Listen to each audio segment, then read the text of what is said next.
Faut pas oublier qu'en 2012, quand l'Impact est arrivé, on avait 13 000 détenteurs de billets de saison comme objectif. On n'a toujours pas passé le cap des 10 000, puis on est rendu en 2020. Donc, à quelque part, il y a eu un décalage entre les attentes puis les résultats et ce qui a été fait entre-temps pour pallier à cet écart-là.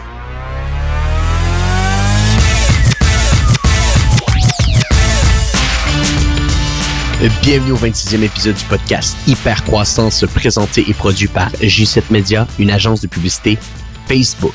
En gérant près de 1 million de dollars de publicité Facebook par mois, J7 Media aide depuis 8 ans maintenant les entreprises à accélérer leur croissance via l'entremise de la publicité Facebook et Instagram. Si vous êtes un commerçant en ligne et que vous désirez passer de croissance à hypercroissance, rendez-vous au www.j7media.com et demandez à parler avec un de nos conseillers. En l'espace de quelques jours seulement, notre équipe saura vous bâtir un plan de match afin de faire grandir votre entreprise. Devenu le sport amateur le plus pratiqué au Québec, le soccer est maintenant rendu un incontournable dans le paysage sportif québécois. Avec plus de 200 000 joueurs amateurs actifs, un club professionnel qui évolue depuis 8 ans maintenant dans la plus grande ligue en Amérique du Nord, on peut dire que le Québec a fait un gros pas par en avant au cours des dernières années afin d'améliorer son offre soccer.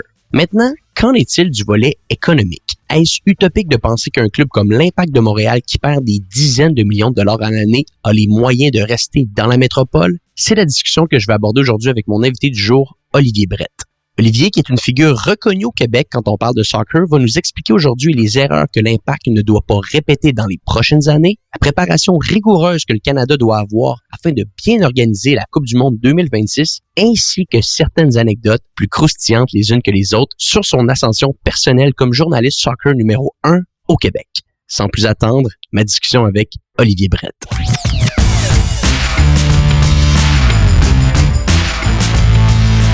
Olivier Brett, tu es analyste soccer chez RDS depuis plusieurs années maintenant. À chaque semaine, tu couvres avec ton équipe les plus grands événements de foot au monde comme la Coupe du monde de soccer, la Ligue des champions, l'Euro, bref, les incontournables. Avant ça, tu couvrais à TVA Sport les différents matchs de l'Impact. Et on peut également te retrouver à la radio 91.9 où tu y livres une chronique hebdomadaire. Olivier, merci beaucoup d'être sur le podcast Hypercroissance aujourd'hui. Merci beaucoup pour l'invitation. Là, tout d'un coup, avec ce rappel de toutes les choses que j'ai l'habitude de couvrir, je m'ennuie un peu. Je suis bien heureux de te parler, mais j'ai hâte que ça revienne un petit peu à la normale parce qu'on couvre pas grand-chose par les temps qui courent. Ben là, c'est ça. Il ne doit pas avoir grand-chose à couvrir, effectivement, en ce moment. Puis c'est bon parce qu'on va couvrir un petit peu plus, toi, ce que tu as fait dans les dernières années. Oui. Bon, moi, je te cacherai pas, je me fais un plaisir personnel en t'invitant aujourd'hui. Moi, je suis un très grand fan de soccer, un très grand amateur. D'ailleurs, t'as été mon coach même quand j'étais un petit peu jeune. Vas-y, t'étais sur le point de dire la chance de me coacher. Oui, j'ai eu la chance de te coacher. T'étais pas pire pantoute comme joueur. Puis mon objectif aujourd'hui, Oli, c'est d'analyser un petit peu la croissance, voire même l'hypercroissance que le soccer a eu au Québec dans les dernières années. Mm-hmm. Ce que je vois en ce moment, c'est clairement pas ce que j'ai vu moi quand j'étais un petit peu plus jeune. Mais avant qu'on regarde ça ensemble, comme je l'ai dit, tu as été mon coach. Maintenant, tu es rendu une figure quasiment incontournable du soccer au Québec. Peux-tu me dire comment tu t'es rendu là? Comment que le parcours d'Olivier Brett a évolué à travers les 5-10 dernières années? Wow, les 5 dernières années, c'est intéressant parce que tu parlais tout à l'heure de mon passage à RDS et du fait qu'avant j'étais à TVA Sport. C'est 2 moments qui sont marquants pour des raisons bien différentes. D'abord, il y a 5 ans, au mois de janvier, c'était le 5e anniversaire de mon passage sur les ondes de RDS parce que j'ai fait mes débuts à TVA Sport. Tu sais, des fois, il y a des parcours comme ça où tu te dis si ça avait été à l'envers, je suis pas certain que ça aurait été possible. Et c'est la conviction profonde que j'ai à l'époque TVA Sport, alors que moi j'étais entraîneur adjoint de l'équipe réserve à l'Impact, j'étais directeur des écoles de soccer aussi à l'Impact et tout bonnement, tu sais, pour mettre les gens en contexte, moi j'ai fait toute ma vie dans le soccer, oui, mais j'ai des études en histoire. Tu sais, j'ai pas des études en communication, j'ai pas fait pro-média, chose que beaucoup de collègues dans les médias ont fait. Je suis pas allé à l'école ATM, le cégep à Jonquière, pour peaufiner mon métier de journaliste ou de chroniqueur sportif. Moi, c'est complètement champ gauche. Cette opportunité-là qui s'est présentée, c'était en 2011. Et je revenais justement d'un match sur la route avec l'équipe réserve. Puis les pros à l'Impact jouaient au Stade Saputo. Puis on a décidé plutôt que de rentrer à la maison, tu sais quoi, on va rester puis on va tomber en vacances un peu parce que des journées de vacances, je te confirme, quand tu es entraîneur d'une équipe réserve d'un club pro, il y en a pas beaucoup.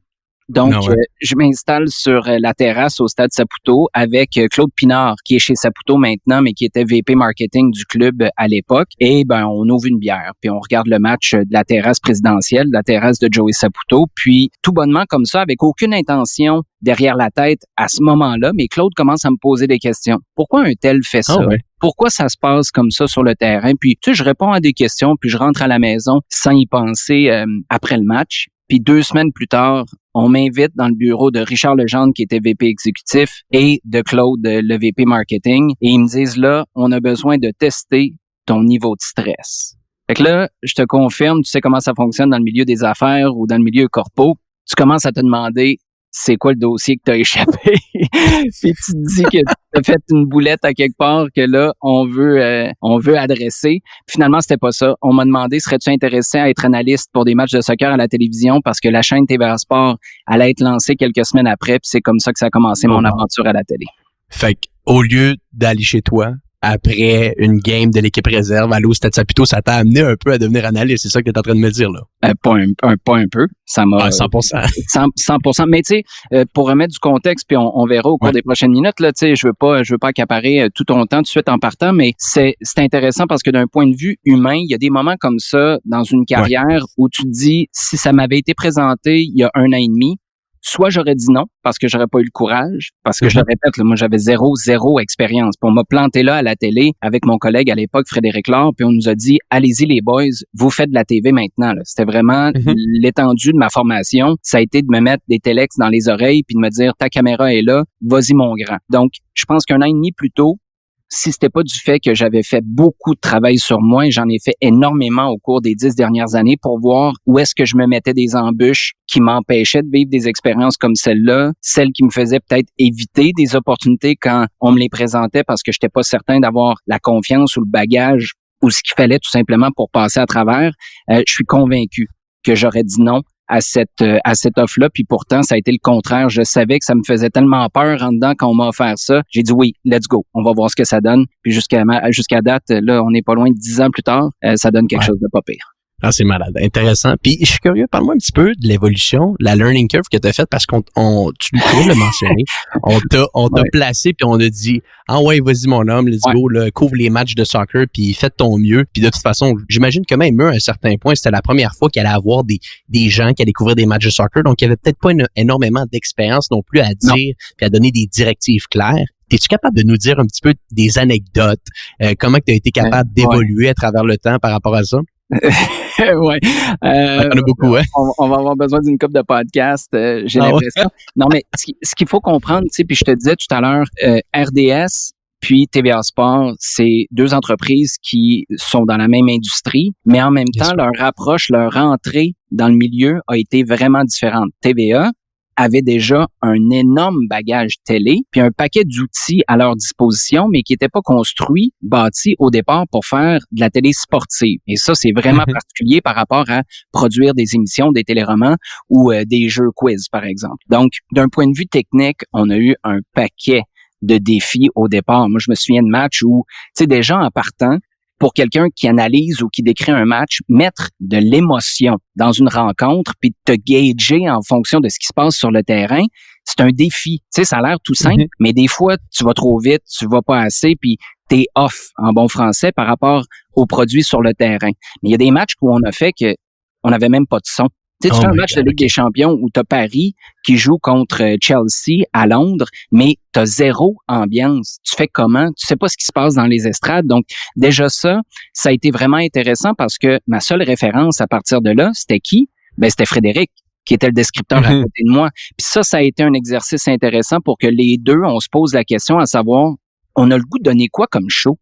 Tu sais, ça va être quoi notre saveur à nous? Parce que quand tu peux pas te cacher ou avoir la bouée de l'ambiance qui vient avec le son, ben t'es face à toi-même en s'il vous plaît. Donc, il y a eu ça, il y a eu des matchs où on n'avait pas de son. Après ça, le lendemain, vu que le son fonctionnait toujours pas, ben on avait une mi-temps avec du son des Blue Jays de la veille. Donc là, tu es en train de décrire quelque chose, puis tout d'un coup, tu entends un gars frapper un coup de circuit. Tu te dis, hey boy, là, ils nous ont pas avertis de ce qu'ils ont mis à la place comme son. Mais c'est un peu distrayant. Donc, en plus d'être un exercice intéressant pour savoir quelle couleur tu veux donner toi-même à la description. C'est un bon exercice de concentration parce que tu sais jamais si ce que tu as dans les oreilles, c'est exactement la même chose que ce que tu as devant les yeux et que tu es supposé te décrire. Donc, en gros, ce que je comprends bien, c'est que toi, tes premiers balbutiements à la télé, là, c'était la même chose pour TVA Sport.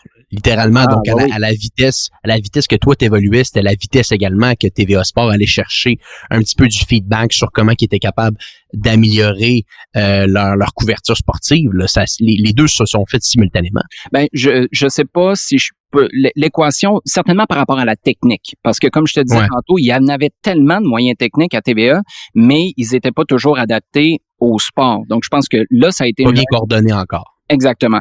Et je pense que pour ça a été, oui, peut-être une courbe qui allait dans le même sens, mais après, je te cacherai pas que j'ai fait un certain temps, peut-être 1 année et demie, 2 ans, puis là, j'ai senti que j'avais appris ce que j'étais capable d'apprendre par moi-même ou que j'étais capable d'apprendre par osmose avec mon partenaire Frédéric.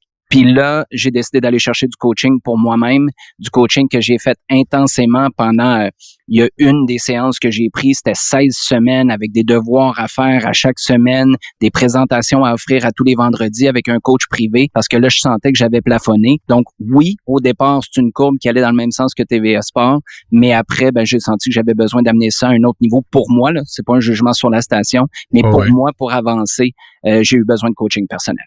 Fait que tu as pris le taureau par les cornes, puis parle-moi un peu de ça. Donc, toi, tu t'as pris la décision personnelle de vouloir t'améliorer là-dessus, d'aller encore plus vite. Puis, je suis curieux, si tu es à l'aise d'en discuter un peu aujourd'hui, c'est-tu également une des raisons qui a fait que tu as bougé à un certain point de station? Parce que, à un certain point, je sais pas, comme tu disais, RDS était peut-être mieux rodé pour t'offrir un peu l'ambition que toi t'aspirais à un certain point en tant qu'analyste sportif. Je te dirais que le travail que j'ai fait avec le coaching, c'est peut-être quelque chose qui a intéressé RDS davantage, mais il n'y a pas eu de lien entre TVA Sport où la station en était rendue puis ce que RDS avait à offrir. Ça a été beaucoup plus simple et très, très, très spécifique au domaine des droits télé dans le milieu du sport. On est arrivé, ça c'est une histoire intéressante d'ailleurs, ça a été un bon test de contrôle des émotions. C'est un vendredi matin. Moi, je suis au guichet en train de sortir une somme d'argent parce que le lendemain, je m'en allais en Irlande avec ma blonde à l'époque, qui l'est toujours, mais tu vas comprendre pourquoi je dis à l'époque dans 2 secondes. Puis le lendemain, mon plan, j'avais la bague, j'étais prêt. On arrivait à Dublin parce que pour ceux qui le savent peut-être pas, mon père est irlandais, j'ai beaucoup de famille là-bas. Puis j'allais demander ma blonde en mariage le lendemain matin. Wow. Donc, gros voyage, je suis au guichet, puis là, j'ai un appel de quelqu'un qui me dit, bon, comme vous avez probablement vu sur les réseaux sociaux, la nouvelle est sortie. Ça fonctionne souvent comme ça dans le milieu de la télé ou des médias. Les nouvelles sortent, puis après, on est informé. On peut aimer ou pas. C'est la réalité de la fête. Exactement. Puis là, on me dit, ben, on a perdu les droits de la Ligue des champions. Puis moi, j'avais 2 gigs à ce moment-là à TVA Sport. J'avais les matchs de l'Impact, comme tu le disais tout à l'heure, puis la Ligue des champions qui représentait à ce moment-là peut-être 60-65% de mon année. Donc là, ça a été « Oh boy, OK, qu'est-ce qui s'en vient pour moi? » Et ça, c'était au mois de décembre, c'était juste avant Noël. Fait qu'on est parti, on était dans la voiture avec ma blonde en route vers l'aéroport. J'ai dit « Regarde, laisse-nous faire notre check-in. » Puis quand on va s'asseoir, on va aller prendre une bière de l'autre côté. Je vais t'expliquer ce qui vient de se passer. Il y a rien de hyper grave, mais c'est pas des bonnes nouvelles. Je vais t'en parler tout à l'heure. Là, j'ai juste besoin de décanter ça un peu. Puis la décision que j'ai prise quand on était à l'aéroport, c'est, tu sais quoi, on va attendre 2-3 semaines. Là, on va faire notre voyage. Puis à mon retour, là, je me déciderai sur c'est quoi mon intention. Est-ce que je veux rester à TVA Sport? Est-ce que je suis ouvert à faire autre chose? Qu'est-ce qui s'en vient? Et c'est là où c'est vraiment intéressant. Quand je me suis dit, tu sais quoi, s'il y a quelque chose d'autre qui se pointe, je suis ouvert. Le lendemain, il y a quelqu'un de RDS qui a tendu une perche en me demandant « Serais-tu intéressé à discuter avec les patrons de RDS si jamais il y avait quelque chose à t'offrir? » J'ai dit oui. Je suis retourné voir TVA entre-temps. Ça s'est fait de manière super professionnelle, mais c'est comme ça que je suis passé du côté de RDS. Donc, encore là, la vie a assez bien fait les choses pour moi, je te dirais. Oh my God, OK. Puis regarde, je me fais un petit peu l'avocat du diable, là. Ouais. Tu dis que tu es passé chez RDS à cause d'une histoire de droit sportif. qui fait énormément de sens. Là, à un certain point, si l'offre de RDS à ce moment-là au niveau soccer était plus intéressante, ben ça va attirer quelqu'un comme toi, un maniaque, un amateur de soccer qui veut faire sa job proprement, à vouloir peut-être aller davantage avec cette chaîne-là. Il y a quelques années plus tard, je sais pas exactement, on est en quelle année à peu près à ce moment-là, Ali? Moi, j'ai fait le transfert en 2015, donc l'histoire dont je te parle, là, juste avant de partir en Irlande, quand j'apprends la nouvelle, c'est Noël 2014. OK, fait que Noël 2014, bon, parfait. Là, il y a quoi? Peut-être à peu près 3 ans de ça. J'ai l'impression que c'est peut-être un petit peu l'histoire inverse qui s'est passée. TVA Sport a été capable de reprendre un petit peu là, maintenant, ils couvrent tous les matchs de l'Impact. Ils couvrent un paquet de matchs de soccer également. Qu'est-ce qui s'est passé dans ta tête à ce moment-là? Est-ce que tu as voulu te dire, est-ce que je refais le chemin inverse ou, parce que là, c'est ça, à un certain point, l'offre de soccer est toujours bonne pour RDS, mais elle a quand même pris quand même cher à ce moment-là quand il y a autant de droits qui sont allés à TVA Sport. Ah, elle a pris très cher, puis je te dirais que le passage de tous les droits, puis là, je veux pas rentrer dans les détails, là, mais avant, un peu comme au hockey, tu avais les droits régionaux qui appartenaient à une équipe. D'habitude, l'organisation, l'Impact en l'occurrence, va les donner à une station, alors que les droits nationaux qui sont donnés par la Ligue, le reste des matchs, d'habitude les 2/3, mais ça, c'est donné à la station concurrente. Donc, ça crée cette concurrence-là dans le marché, puis c'est bénéfique pour tout le monde. La dernière négociation s'est faite à l'inverse. C'est tous les droits qui sont allés à TVA Sport. Mais en plus de ça, c'est que nous, à RDS, ça s'est passé à un moment où les choses commençaient à s'en aller sur le web.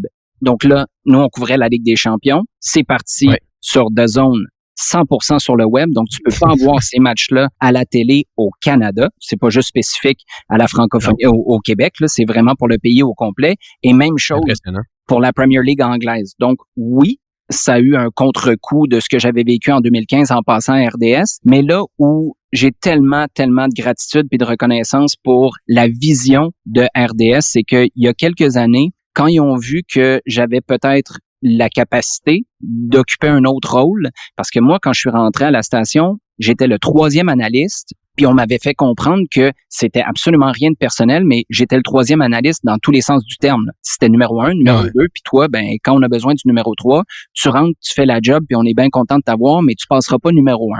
Ceci dit, quand il y a eu une occasion de libérer une chaise d'animateur, là, on m'a demandé si ça m'intéressait. Puis après, quand il y a eu une autre occasion d'offrir une job de descripteur, qui est une autre job complètement, ça, je te confirme, je l'ai découvert lorsque j'ai commencé à décrire des matchs plutôt que les analyser, là aussi, on a ouvert la porte. Donc, en ce moment, j'étais à un moment un peu bizarre de ma carrière parce que je trouve que je grandis tellement, mais c'est pas au volume. C'est en raison des jobs différentes que RDS m'a offert. Dernièrement, il y a une émission Faites vos jeux qui est généralement animée par François-Étienne Corbin où là, tu touches au baseball, tu touches aux arts martiaux mix, au hockey, bref, tu touches à tout. C'est pas spécifique au soccer.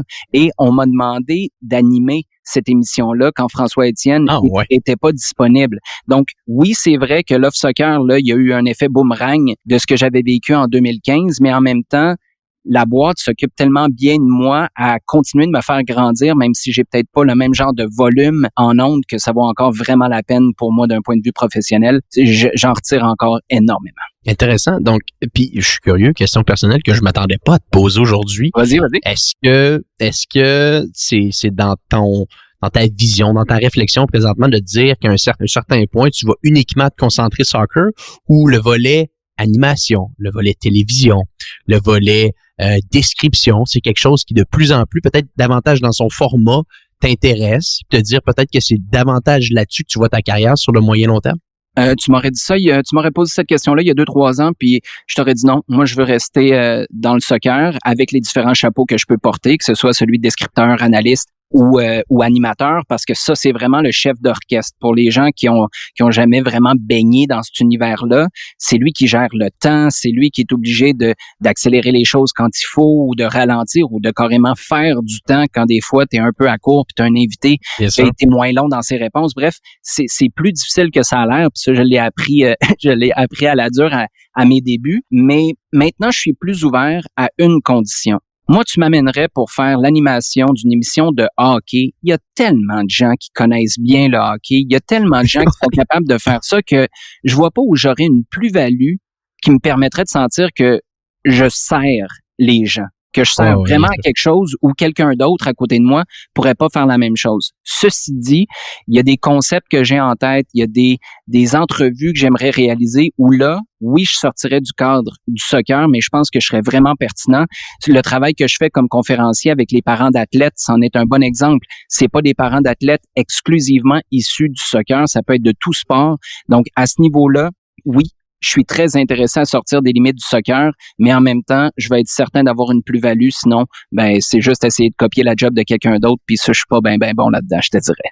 Puis de te faire du fun aussi, là. Tu sais, il faut que tu aies du plaisir à faire ça à un certain point si tu t'en vas chapeauter des sports différents ou des loisirs différents, peu importe c'est quoi, là, faut que tu aies du plaisir. Puis de ce que je comprends, de plus en plus, t'apprends à avoir du plaisir là-dedans. C'est pas quelque chose que tu savais que tu ferais nécessairement il y a quelques années de ça, mais de plus en plus, tu y prends goût. Non, t'as raison. Puis je parlais justement du travail que je fais avec les parents d'athlètes. Ça, c'est une question qui m'a été posée tellement souvent. Puis je crois énormément que les questions qu'on se pose à répétition forment notre identité, puis forment notre réalité éventuellement. Puis ma mère me demandait toujours, Olivier, en fait, elle me demande encore, j'ai 36 ans aujourd'hui, puis elle me demande encore avec exactement la formulation suivante, Olivier, es-tu un petit garçon heureux? Bon, tu comprendras que c'est la mère qui parle encore à son fils, puis l'âge n'a rien à voir là-dedans, mais ça a toujours été la question principale qui a dicté les choix que je faisais ou non. Puis c'est pour ça que je te dis, je pense pas que je serais heureux, que je serais nourri à faire une job où j'ai l'impression que 50 ou 60 autres personnes sont aussi bien équipées que moi pour faire, puis qui ont des personnalités peut-être qui peuvent amener plus à la table. Alors que moi, je sais que ma personnalité peut apporter des choses très intéressantes, mais dans des domaines précis. Puis c'est là-dessus que je veux me concentrer pour, comme tu le disais, m'assurer d'être heureux en le faisant. Intéressant. Oli, je vais bifurquer un peu la conversation. Je voudrais ramener ça un petit peu plus au volet soccer, la croissance du soccer au Québec depuis plusieurs années maintenant. Donc là, je faisais mes recherches avant le début du podcast, puis je voyais que, le soccer en soi, là, si on regarde ça à partir des années 1980, la Fédération de soccer au Québec disait qu'il y avait à peu près une trentaine de joueurs seulement dans sa fédération. Puis maintenant, là, en 2020, on est rendu à plus de 200 000 joueurs.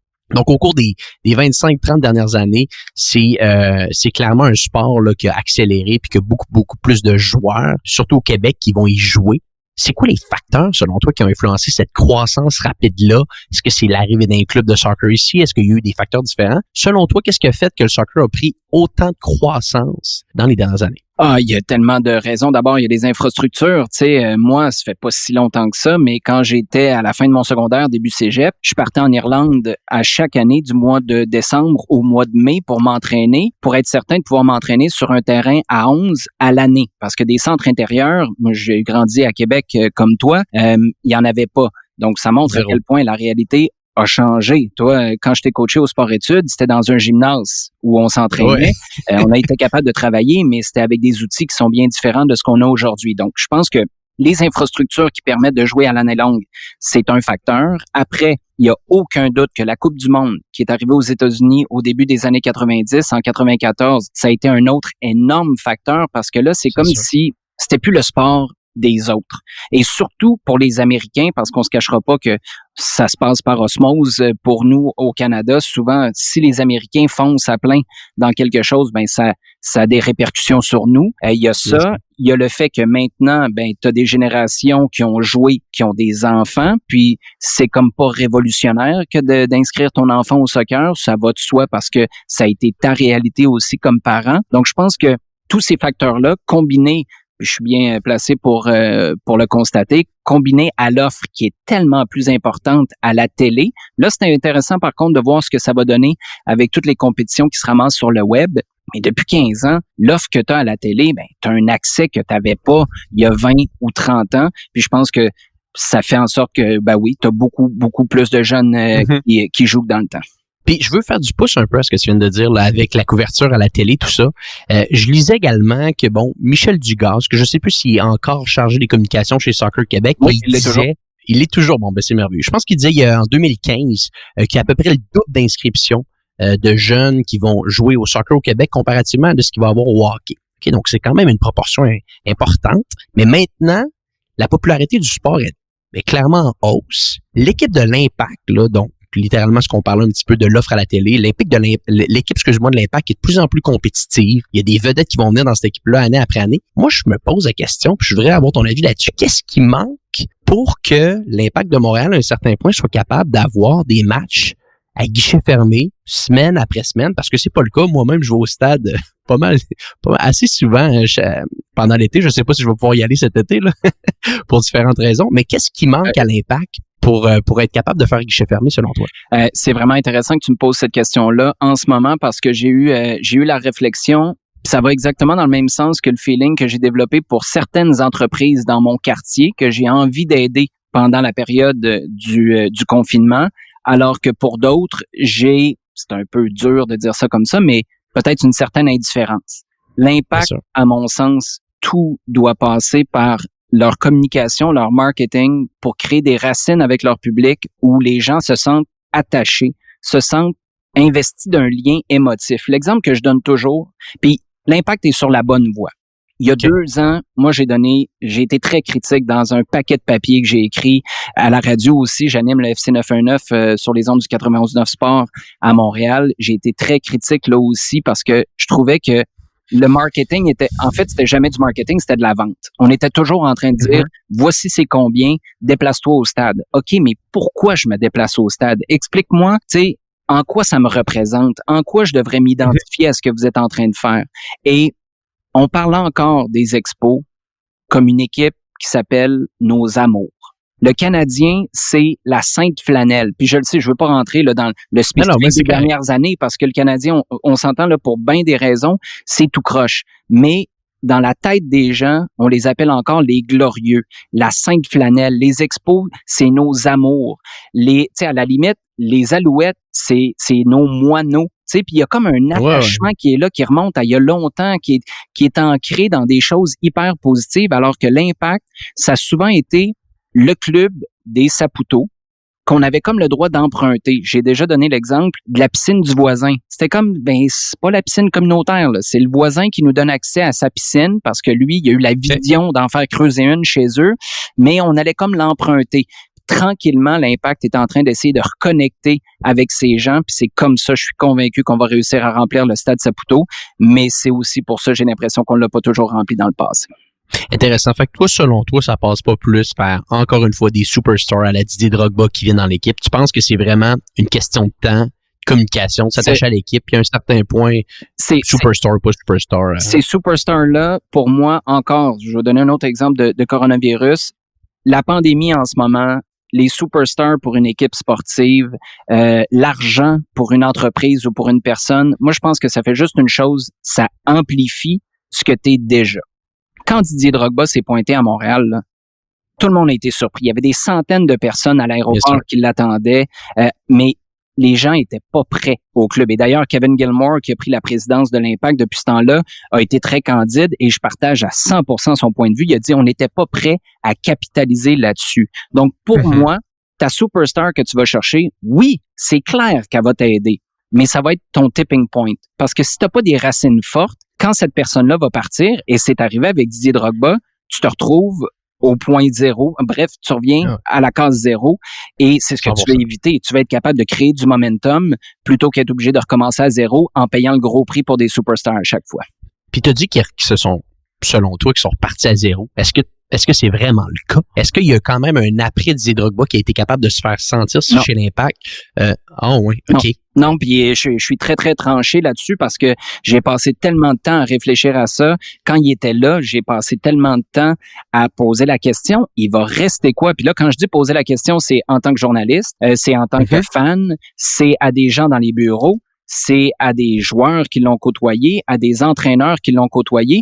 Tout le monde n'avait que des bonnes choses à dire sur lui, mais il y a eu quelque chose dans sa présence parce que c'est un personnage plus grand que nature. Là. Je te dis, bien sûr, quand tu passais puis tu lui serrais la main, il était imposant. Il y a vraiment une aura extraordinaire, Didier Drogba.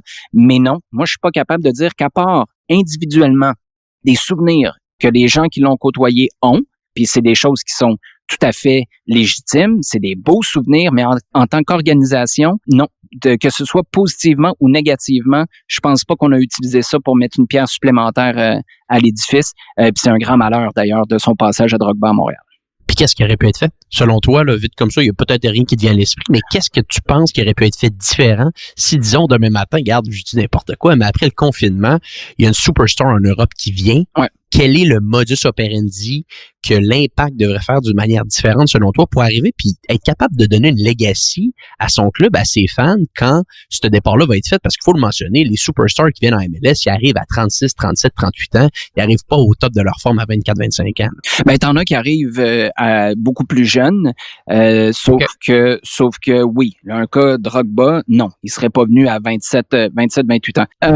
Moi, je pense que il faut avoir un mix quand même assez étrange de prétention dans nos ambitions et d'humilité pour y arriver. Parce qu'un gars comme ça, là, il arrive avec tout son bagage. C'est pas vrai que tu vas lui dire, hey, fais ça, prends ton trou, c'est le même que ça marche ici. En même temps, il faut que tu aies la main assez ferme pour qu'il te respecte aussi. Et c'est là où je pense qu'on était trop...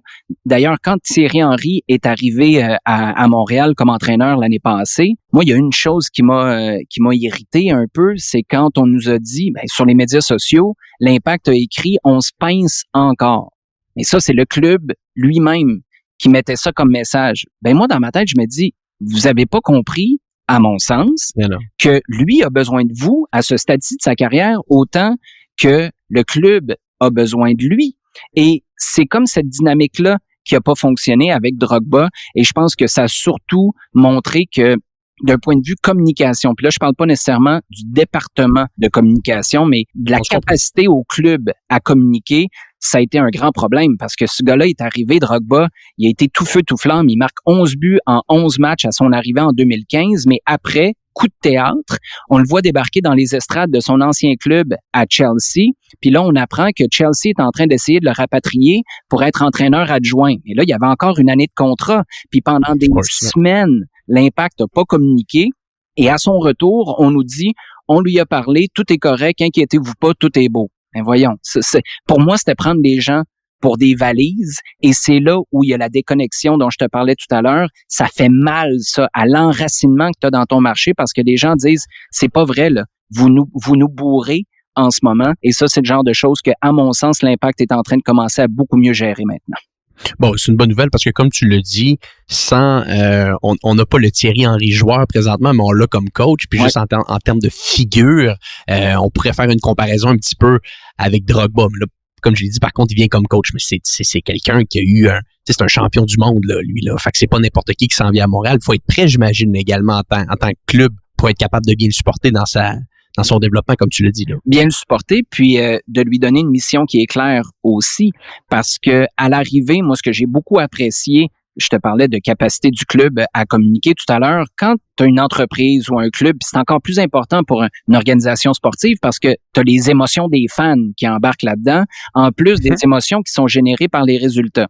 Donc, quand tu entends des messages qui sont différents en fonction d'un département, si tu écoutes les gens de la business du club qui disent X, puis là, après ça, t'écoutes les coachs ou les joueurs, puis ils disent Y, tu dis, hey boy, moi, il faut que je fasse confiance à qui?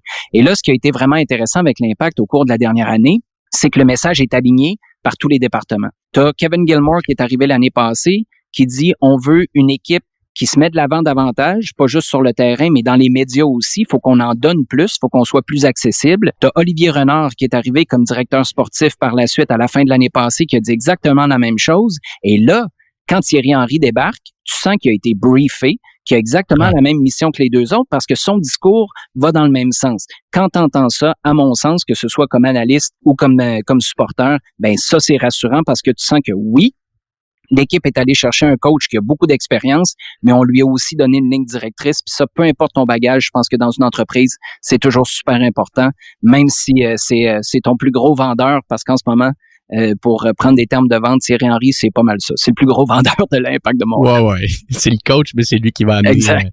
Moi, on le souhaite qu'il y ait une saison, mais c'est lui qui va sûrement amener du monde dans le stade. Je te pose des petites questions, Oli, OK? Ouais. Je regardais un petit peu le volet plus économique, le volet business de l'Impact. Puis je regardais, là, puis c'est selon le magazine Forbes, qui disait que l'Impact aurait perdu environ 15 millions de dollars pendant la saison 2018.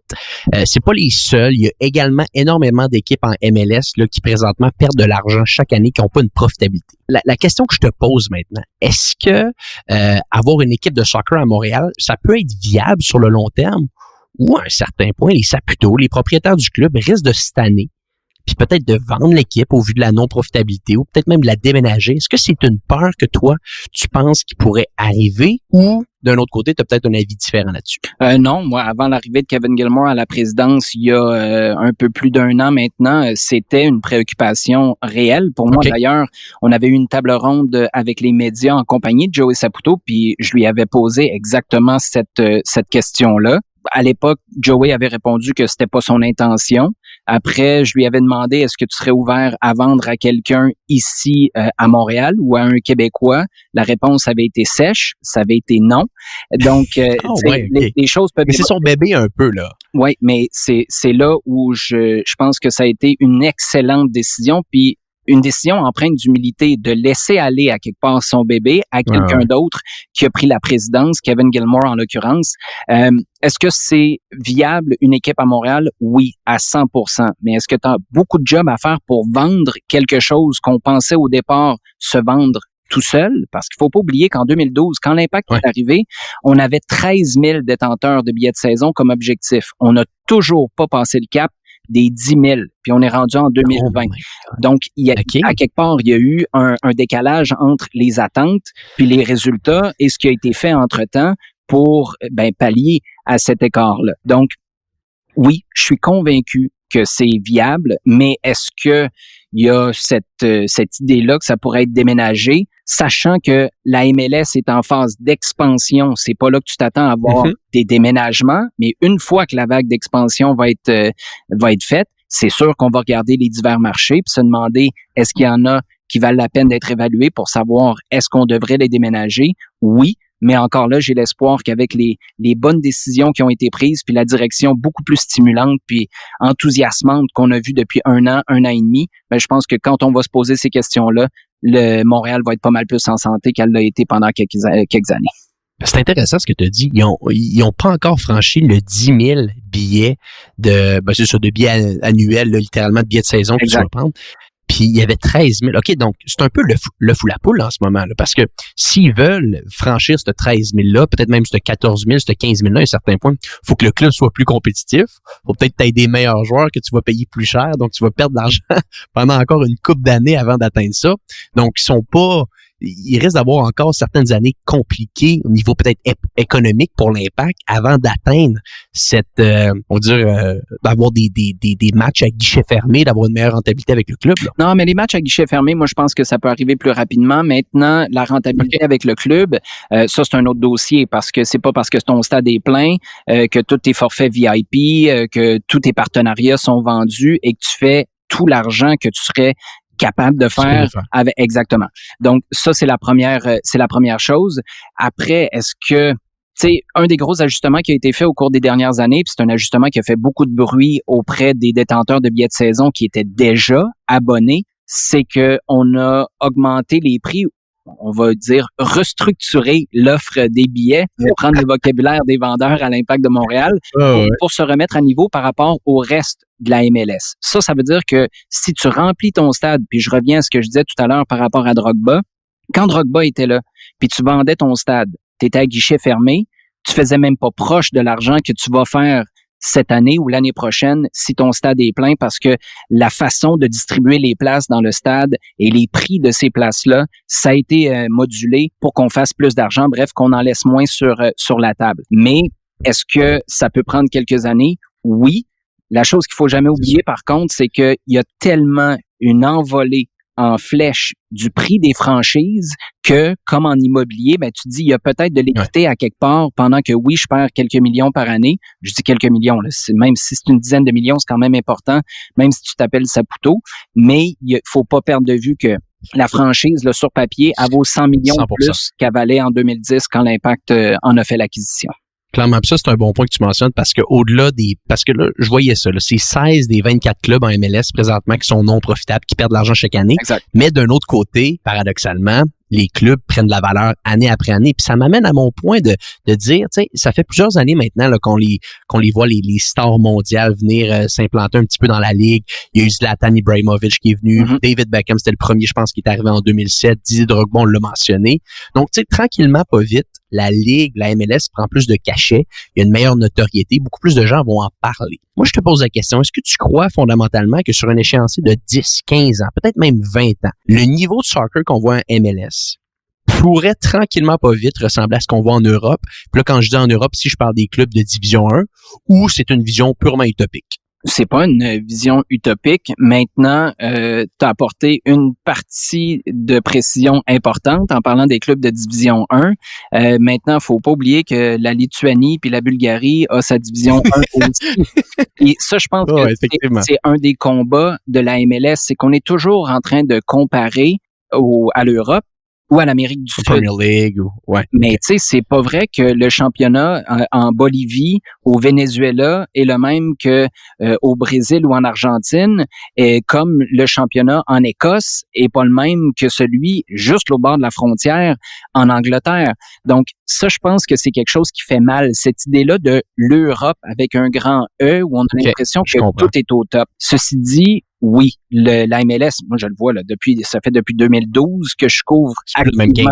Ça n'a rien à voir. Ça n'a rien à voir. Et oui, il y a encore certains joueurs qui arrivent plus tard dans leur carrière, mais tu vois des gars comme Boyan qui arrive, Victor Wanyama qui vient de signer avec l'Impact, qui a une carrière extraordinaire en Angleterre. Il y a 28 ans seulement. Oui, il y a eu des petits pépins de santé, c'est vrai. Et des clubs en MLS doivent capitaliser sur des gars comme ça qui ont peut-être un peu moins la cote qu'ils avaient dans le passé en Europe. Puis là, ils se demandent, y a-tu un coup à jouer peut-être en s'en venant en Amérique du Nord? T'en profites. Mais justement, je parlais de la Bulgarie puis des autres pays, l'Autriche, la Suisse. Eux, ils sont dans le même bateau. Tu peux pas te battre à armes égales avec l'Angleterre, l'Italie, l'Espagne, l'Allemagne ou la France, par exemple. Donc, je pense que oui, il y a une avancée plutôt extraordinaire du sport. Ça se rapproche de l'Europe, mais encore là, il faut faire bien attention à comment on définit cette Europe-là, parce que c'est assez inégal, merci, sur le vieux continent. Of course. Puis le prochain gap, ça serait quoi? C'est quoi le prochain step selon toi que la MLS? Parce que là, on l'a vu, il y a eu des joueurs emblématiques qui sont venus. Ouais. Il y a des coachs, tranquillement pas vite, quand même assez importants qui sont venus. Je me trompe pas, il y a pas Gerard Tatino, ou du moins l'ancien coach de l'Argentine. Exactement. Puis du FC Barcelone qui a coaché à Atlanta, il a gagné un championnat d'ailleurs. Exactement. Fait que tu sais, tranquillement pas vite, sont capables d'amener joueurs, coachs, dirigeants également. C'est quoi la prochaine étape selon toi que la MLS doit faire pour se rapprocher encore plus des clubs là d'Europe, mais on va dire peut-être un petit peu plus au sens large? En fait, c'est pour attirer du talent. Et là, c'est comme dans n'importe quelle entreprise, à quelque part, c'est quoi ta plus-value? Et rapidement, dans le monde du sport, tu vas parler de salaire. Puis, je pense que c'est un des gros défis que la MLS a et ils veulent s'assurer de pas faire la même erreur que la NASL avait fait dans les années 70 quand Pelé, quand Beckenbauer, George Best, tous ces gars-là sont venus jouer en Amérique du Nord, mais ça a duré quelques années parce qu'il n'y avait pas de contrôle sur les dépenses. Puis finalement, les équipes se sont ramassées dans un mur puis on a été obligé d'arrêter ce championnat-là. Donc, la croissance est beaucoup plus contrôlée maintenant. Ça, je pense que c'est une bonne chose, mais à quelque part, faut délier les choses un peu si on veut continuer d'avancer. Délier les choses, ça va passer par les salaires, comme je te le disais. C'est particulier, là. En MLS, 2 fois par année, tu as les salaires qui sortent. Imagine-toi dans un bureau où tu as des gens qui font sensiblement le même travail. Bon, pas avec la même expérience ou la même feuille de route, mais tu en as un qui gagne 87 000, puis le cubicule d'à côté fait 4,2 millions. Imagine être obligé de dealer, de manager ce vestiaire-là ou ce bureau-là, parce que c'est la réalité des coachs puis des dirigeants en MLS.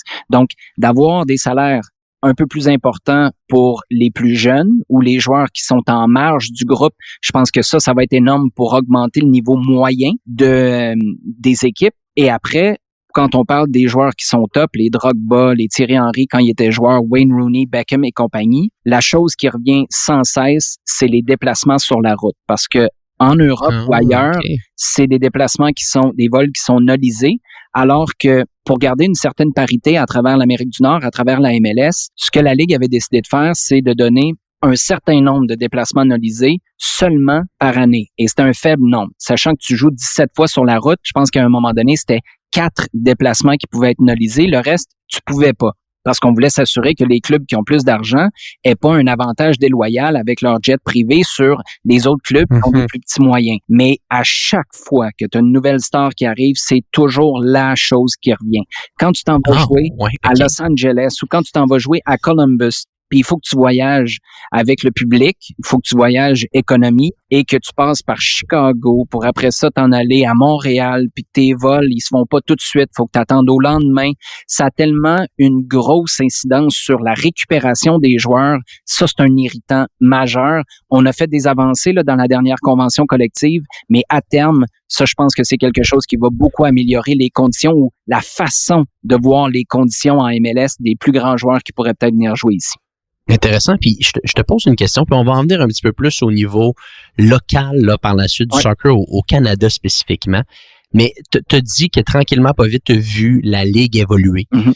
Tu vois que le niveau devient de plus en plus élevé. Est-ce que tu penses que ce niveau-là peut également grandir à travers le temps avec la croissance du potentiel local? Est-ce que tu penses que ça va uniquement venir des superstars en Europe qui vont venir ici puis qui vont être capables, entre parenthèses, de doper le niveau de la Ligue, ou à un certain point, cette Ligue-là va pouvoir voler de ses propres ailes avec du talent local, Canadien, Américain? Est-ce que cet impact-là, est-ce que la MLS a une incidence également sur les niveaux un petit peu plus amateurs, plus jeunes? Je pense que tu peux doper avec l'importation de joueurs de très haut niveau pendant un certain temps ou jusqu'à un certain point, mais après ça fonctionne pas parce que ces gars-là, il faut qu'ils soient servis par quelqu'un. Puis on l'a déjà vécu à Montréal. Tu avais un Marco Di Vaio qui est arrivé au début de l'aventure MLS, puis tu le voyais frustré avec ses partenaires parce que les passes n'arrivaient pas à temps. Quand lui, il faisait des courses ou des appels, puis il était frustré, il se tournait vers son coach puis il demandait des changements.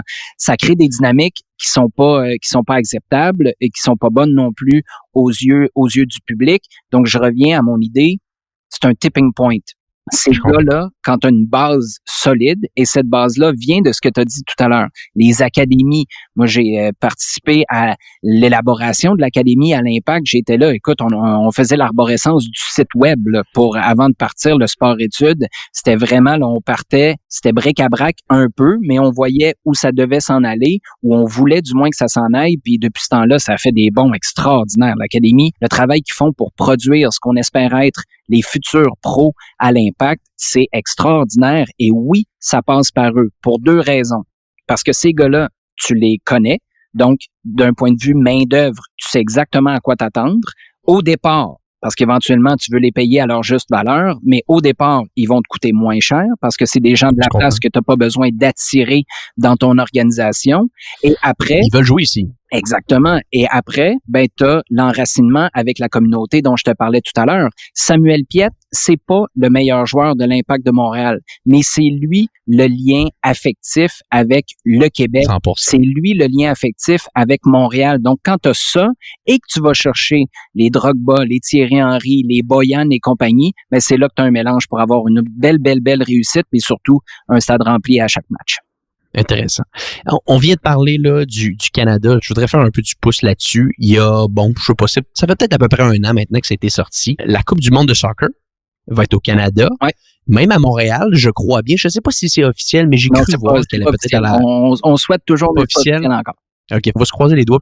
Mais ça arrive en 2026. Ouais. En termes de notoriété, puis également en termes économiques. Moi, je voudrais savoir, Oli, quels avantages, voire inconvénients, puis je vais t'expliquer après pourquoi, la tenue d'un événement comme la Coupe du monde pourrait avoir sur le Canada, peut avoir sur Montréal.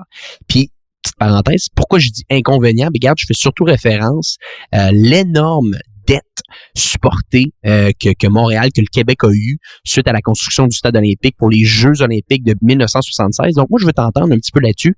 Ça va être quoi l'avantage, peut-être même les inconvénients de cette Coupe du monde-là? Ben, d'un point de vue politique, moi, je pense que le spin va se faire dans l'autre sens. On va dire, écoutez, on a ça, on a déjà dépensé, puis c'est un éléphant blanc qui sert à peu près à rien en ce moment. Donc, pourquoi pas utiliser des fonds qui seraient disponibles ou le momentum d'une Coupe du monde qui s'en vient pour investir des fonds et que au moins le stade olympique nous serve à attirer l'attention du monde au grand complet sur une ville qui a encore 6 ans pour se faire belle, réparer les routes, puis agrandir les métros. Je sais pas à quelle vitesse tout ça peut se faire en même temps, mais je pense que c'est de cette manière-là qu'on va le présenter. Après la Coupe du Monde, tu sais, je pense que c'est vraiment, on a souvent parlé des Olympiques ici, mais la Coupe du Monde, c'est une autre bête. Tu sais, c'est tellement gros. Plus gros ou plus petite? C'est vraiment différent parce que tu as un attachement, je pense que ça ratisse plus large déjà parce que c'est comme si tu avais les Olympiques d'été et d'hiver en un parce que c'est la planète au grand complet. Les Olympiques d'hiver, exactement. Au Brésil, c'est plus tranquille, merci. Tu as toujours une partie de la planète qui est un peu laissée pour compte quand tu as une partie des Olympiques en fonction du fait que ce soit l'hiver ou l'été. Donc, je pense que de passer à côté de ça, d'un point de vue image, que Montréal, ayant justement ce stade-là qui a tous ses défauts, j'en conviens, mais qui pourrait peut-être être amélioré, de passer à côté d'une présence de match, d'une présentation de match à Montréal, que d'autres villes en aient, puis qu'on se ramasse de toute façon avec ce stade-là qui s'en va nulle part, pour moi, ce serait un échec monumental. Fait que tu penses qu'il utiliserait le stade ou parce que en ce moment, je pense pas qu'on ait les capacités et on a l'infrastructure pour accueillir un match de Coupe du Monde là, à Montréal. Je pense pas que le stade Saputo pourrait accueillir un match de la Coupe du Monde. Non. Il faut que je crois que tu aies beaucoup plus de place dans le stade, si je me trompe, je me trompe pas là-dessus. Il faudrait augmenter de manière importante. C'est le stade olympique en ce moment là qui serait l'endroit pour accueillir un match, exactement.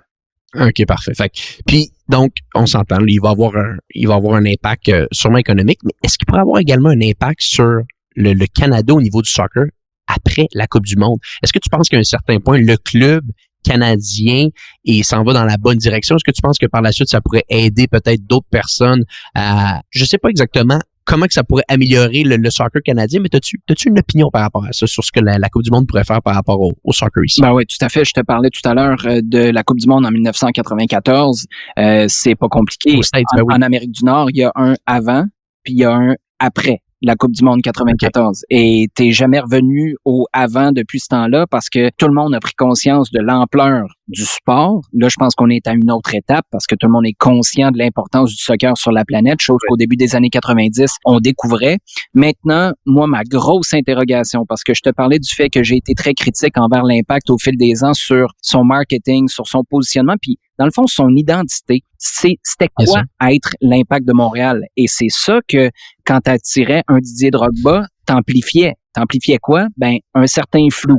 Puis ça, c'est jamais bon. Du côté du Canada, je me pose la même question en ce moment parce que le marketing est pas extraordinaire. On connaît pas très bien les joueurs. Je pense que il y a la communication juste là, au sens large de savoir que l'équipe joue. Là, c'est le B.A.B.A. On est en 2020. Là. Yeah. Tous les moyens qu'on a, je pense que c'est quelque chose qui pourrait être largement amélioré. Donc, mon inquiétude en ce moment, sachant que tu as 6 ans pour y arriver, c'est du temps en masse. Ça vient vite. Là. Ah oui, ça vient vite, mais en même temps, tu vas chercher des bonnes personnes, t'investis un petit peu d'argent dans des bonnes têtes qui sont capables d'utiliser les moyens qu'on a en 2020. C'est vraiment pas long que tu es capable d'améliorer de manière drastique la communication, ton marketing puis le branding des gars et des filles. Et déjà, il y a une partie de ça qui a été faite en passant de Umbro à Nike. Tu sais, quand tu t'en vas avec Nike, juste dans la perception des gens, tu te dis, oh, OK, notre équipe, c'est une équipe des vraies ligues. Et je comprends là, que c'est une équipe nationale, ça va de soi, mais vraiment, c'est une association de marques qui était importante et qui arrivait aussi, à mon sens, à un moment important. Ceci dit, si tu continues comme tu fais en ce moment, pour les 6 prochaines années, c'est sûr que tu vas faire un gros bond vers l'avant après la Coupe du Monde, mais ce sera jamais ce que ça pourrait être. Donc, moi, mon souhait, c'est vraiment qu'il y ait un travail qui est fait en amont pour que ça explose en 2026 plutôt que juste créer une certaine découverte comme c'était le cas en 94, parce que pour moi, en 2026, là, on n'est plus au stade de la découverte. Il faut que ça soit une genre de shot de stéroïdes pour que vraiment ça accélère rapidement tout de suite après cette Coupe du Monde. Là. On va espérer que le Canada soit plus prêt que l'Impact l'a été quand Didier Drogba est arrivé. Parce que c'est un petit peu ça qui va se passer. Là. Absolument. C'est le même parallèle que je ferais. Puis c'est pour ça que je te dis que j'ai une petite crainte, mais qu'en même temps, je me sens assez confiant par rapport au timeline. 6 ans, ça te donne le temps de réagir en ce moment. c'est de trouver les bonnes personnes. Puis je pense que c'est de trouver également, comme tu le disais, les gens qui l'ont déjà fait. Là, faut pas falloir qu'on s'improvise à savoir exactement comment organiser une Coupe du Monde, peut-être avec les gens ici au Canada. Il y a d'autres personnes qui l'ont fait ailleurs, qui pourraient peut-être venir donner des conseils aux organisateurs, aux gens qui vont être en charge de ça. Des personnes pour moi, c'est trouver les bonnes personnes pour faire ce dont on a besoin. Puis pour moi, au Canada, là, tu as un entraîneur qui a quand même mis des choses en place, John Herdman, qui a eu beaucoup de succès avec les filles, qui est à la barre des gars maintenant. Tu as des jeunes joueurs qui sont en train d'exploser sur la scène internationale. Jonathan David, un gars d'Ottawa qui est en Belgique. Tu as Alphonso Davies, un ancien de Vancouver, Clairement. qui est en train d'exploser au Bayern Munich, un des meilleurs clubs sur la planète. Donc, à ce niveau-là, ça va bien. Mais communication, marketing, c'est là que tu as besoin de gens de qualité. Est-ce que c'est obligé d'être des gens qui viennent de l'extérieur? Peut-être pas. Moi, quand j'étais à l'Impact, à l'époque, il y a Yvan Delia La Victoire qui a mis en place, on lui a donné cette mission-là, mais il était en charge de créer du contenu numérique à une époque où on cherchait encore nos repères un petit peu, là, de 2010-2011. On naviguait toujours à vue à ce moment-là dans la création de contenu. Puis Yvan, c'est un gars que j'admire beaucoup. On a des personnalités presque totalement opposées, mais j'admire énormément son travail. J'ai eu l'occasion de collaborer avec lui à une couple de reprises. Et tu demandais tout à l'heure, est-ce qu'il y avait un leg de Didier Drogba?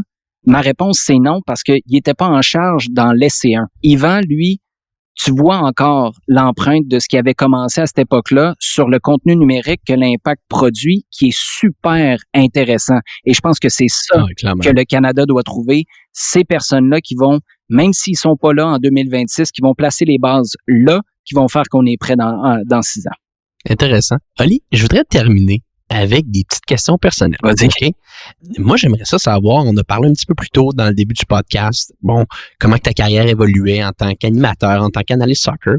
Olivier Brett, sur le long terme, où est-ce qu'il se voit? Est-ce que c'est quelqu'un qui va peut-être davantage faire des conférences? On parlait peut-être un petit peu tantôt que tu aimais le volet d'animation, peut-être même dans des sphères différentes que le soccer. Mm-hmm. Parle-moi un petit peu comment que tu vois ton horizon personnel, 10, 15, 20 prochaines années. Je tiens à continuer à travailler dans les médias. Dans quel rôle exactement? Je le sais pas, parce que je te dirais que en ce moment, je suis à un endroit où on me permet de tester des trucs, puis je suis en train de découvrir encore ce qui me plaît, ce qui plaît à mes employeurs, puis ce qui plaît aux gens qui écoutent. Mais oui, les médias, c'est toujours quelque chose que je veux faire. J'ai pas l'intention de faire encore 2-3 années de soccer, par exemple, puis dire, je mets une croix là-dessus.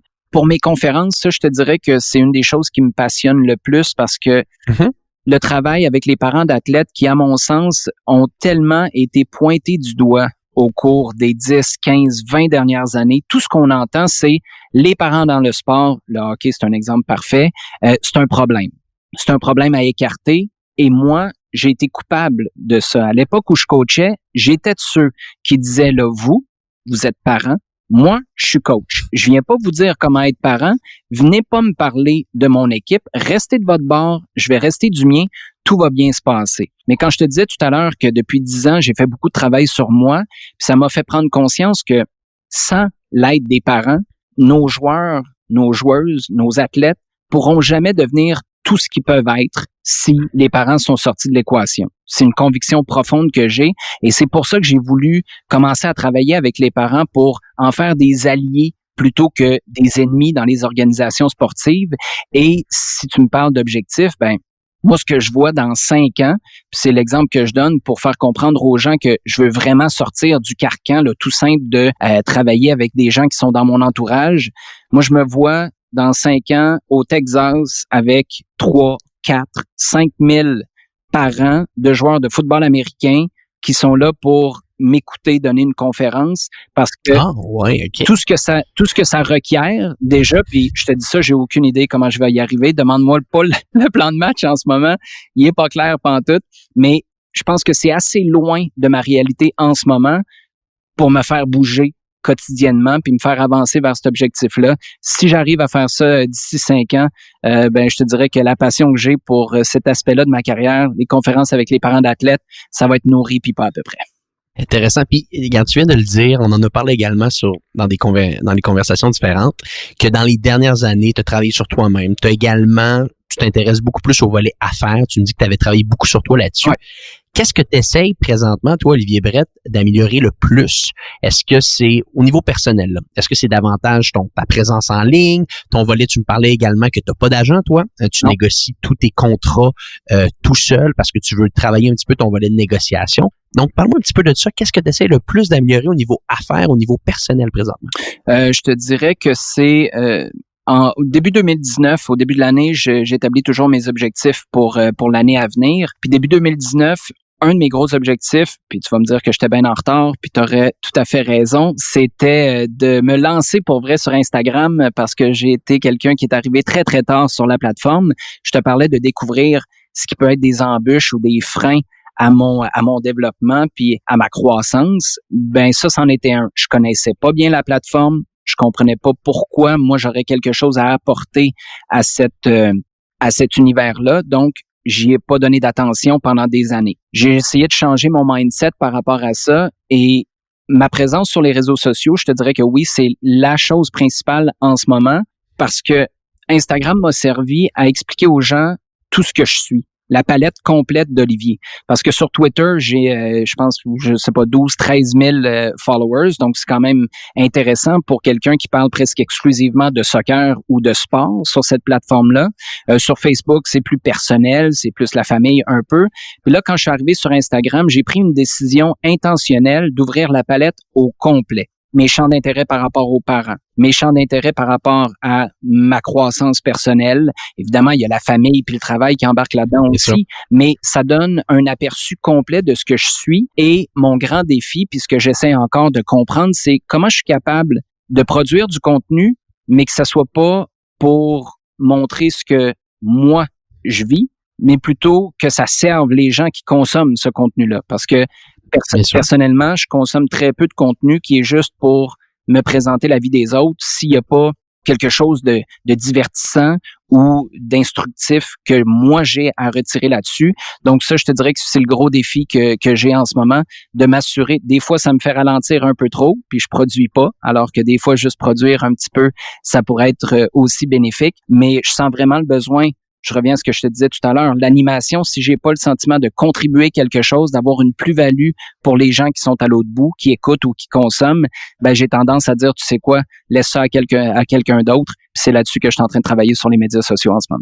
Intéressant. Oli, je voulais savoir, là, on est en période de confinement, malheureusement. Donc, on enregistre le podcast aujourd'hui. On est le 21 avril 2020 pour les gens qui vont peut-être l'écouter plus tard. Donc, c'est ça. On est un peu pogné chez nous. C'est le terme qu'on va utiliser. Est-ce que tu es quelqu'un qui lit, toi, des livres? Est-ce que t'es un lecteur? Puis peut-être que tu as plus de temps même pour lire en ce moment. Puis si oui, ça a été quoi un des bons livres que tu as lu récemment? Écoute, j'ai une petite de 2 ans et demi. Donc, non, je ne lis pas. Ceci dit, je consomme beaucoup de podcasts. Dans le fond, oui, j'ai lu énormément dans ma vie, surtout, comme je le disais tantôt, depuis 10-12 ans. Je lis presque exclusivement des livres sur la communication, la croissance personnelle, l'entrepreneuriat, tout ce qui est mindset, psychologie, influence. Écoute, de Tony Robbins. Moi, un des livres qui a vraiment été une découverte pour moi, ça a été Secrets of the Millionaire Mind de T. Harv Eker, qui a été vraiment, vraiment marquant parce que, tu sais, ayant fait toute ma vie dans le soccer, ayant un bac en histoire, le côté entreprise ou le côté des affaires, en fait, puis tout ce que ça peut t'apporter comme personne, parce que tu es obligé de grandir, tu es obligé de gérer tes émotions, tu es obligé de te vendre à quelque part. Tu parlais tantôt que j'ai pas d'agent. C'est un choix très conscient que j'ai fait parce que je vais lui demander quoi à mon agent? De vendre quoi exactement? Si moi je suis pas clair là-dessus en partant, ben j'ai beau engager quelqu'un, c'est pour vendre quelque chose que j'ai même pas défini. Donc, ça s'inscrit un peu dans cette réflexion-là, puis ça a été un livre qui m'a vraiment ouvert les yeux, puis après ça, j'en ai lu une tonne, oui. Mais c'est surtout des livres comme ceux-là. Je te dirais que le roman se fait très, très rare chez nous. Oh oui. Ah, je te comprends. Regarde, je suis pareil que toi. Moi, les livres que je vais lire, ça va être des livres d'éducation, de développement personnel. Tu as parlé de podcasts. T'écoutes beaucoup de podcasts. Es-tu capable de m'en mentionner un récemment? Tu dis business, peut-être que t'en as des podcasts de sport également. Ça serait quoi que t'écoutes un peu? Ben, il y en a 2. Hier, je me suis tapé quelques épisodes de Sports Dad Hub, qui est un sportsdadhub.com, un gars qui fait qui a sensiblement la même mission aux États-Unis pour les parents. Il touche pas mal au coach, chose que moi je fais un petit peu moins, mais j'aime son contenu. Puis d'un point de vue développement personnel, j'ai écouté beaucoup au cours de la dernière année de Gary V. Donc ça c'est un des podcasts là, que j'ai pas mal écouté. Sinon, comme je te dis, à la pièce, là, je vais souvent sur YouTube écouter des choses qui sur des sujets peut-être un petit peu plus pointus. Mais je te dirais qu'au cours de la dernière année, curieusement, sachant que j'ai commencé à produire plus de contenu, j'en consomme un peu moins. Alors qu'avant, le temps que je passais à lire, c'était du temps où je passais pas à me poser la question, ce serait quoi ma prochaine publication ou mon prochain vidéo que je construirais moi-même, parce que c'est quelque chose que j'ai décidé de faire. Toutes mes vidéos, je les publie et je les produis plutôt moi-même. Donc, disons que quand je suis en mode de production, je suis un peu moins en mode lecture ou écoute de podcast. Consommation de contenu, effectivement. OK, cool. Oli, c'était fascinant. Moi, comme je te l'ai dit, c'était quasiment juste pour moi aujourd'hui que je faisais, juste pour moi. Je pense que beaucoup de gens qui vont l'écouter aujourd'hui vont bénéficier de notre entretien, mais j'étais curieux d'en apprendre un petit peu plus sur le développement du soccer au Québec. Puis avant de te laisser partir, où est-ce que les gens peuvent en apprendre un petit peu plus sur toi? Parce que présentement, ça va être difficile de t'écouter à RDS pour des raisons qu'on comprend. Il n'y a pas beaucoup de couverture sportive. Tu parlais de médias sociaux. Où est-ce qu'on peut te suivre? Sur Twitter, en commercial, Olivier _Brett. Sur Instagram, c'est en commercial Olivier Brett. TikTok, peux-tu croire? Je suis rendu sur my God, OK. Aussi, Olivier Brett aussi. Puis j'ai un site web qui sera disponible sous peu, olivierbrett.com. Je te parlais tout à l'heure de temps passé à produire. Ça, c'en est un bon exemple. Le site web va être disponible pour voir un petit peu l'éventail de ce que je fais, de ce que j'ai à offrir pour les gens qui sont intéressés à me suivre davantage ou peut-être collaborer avec moi. Donc, olivierbrett.com, ça s'en vient très, très bientôt. Bon, je vais mettre les liens dans les notes du podcast. Merci beaucoup, Oli. Puis sur ce, pour tous les gens qui nous écoutent, on se dit à bientôt pour un prochain épisode de Hypercroissance.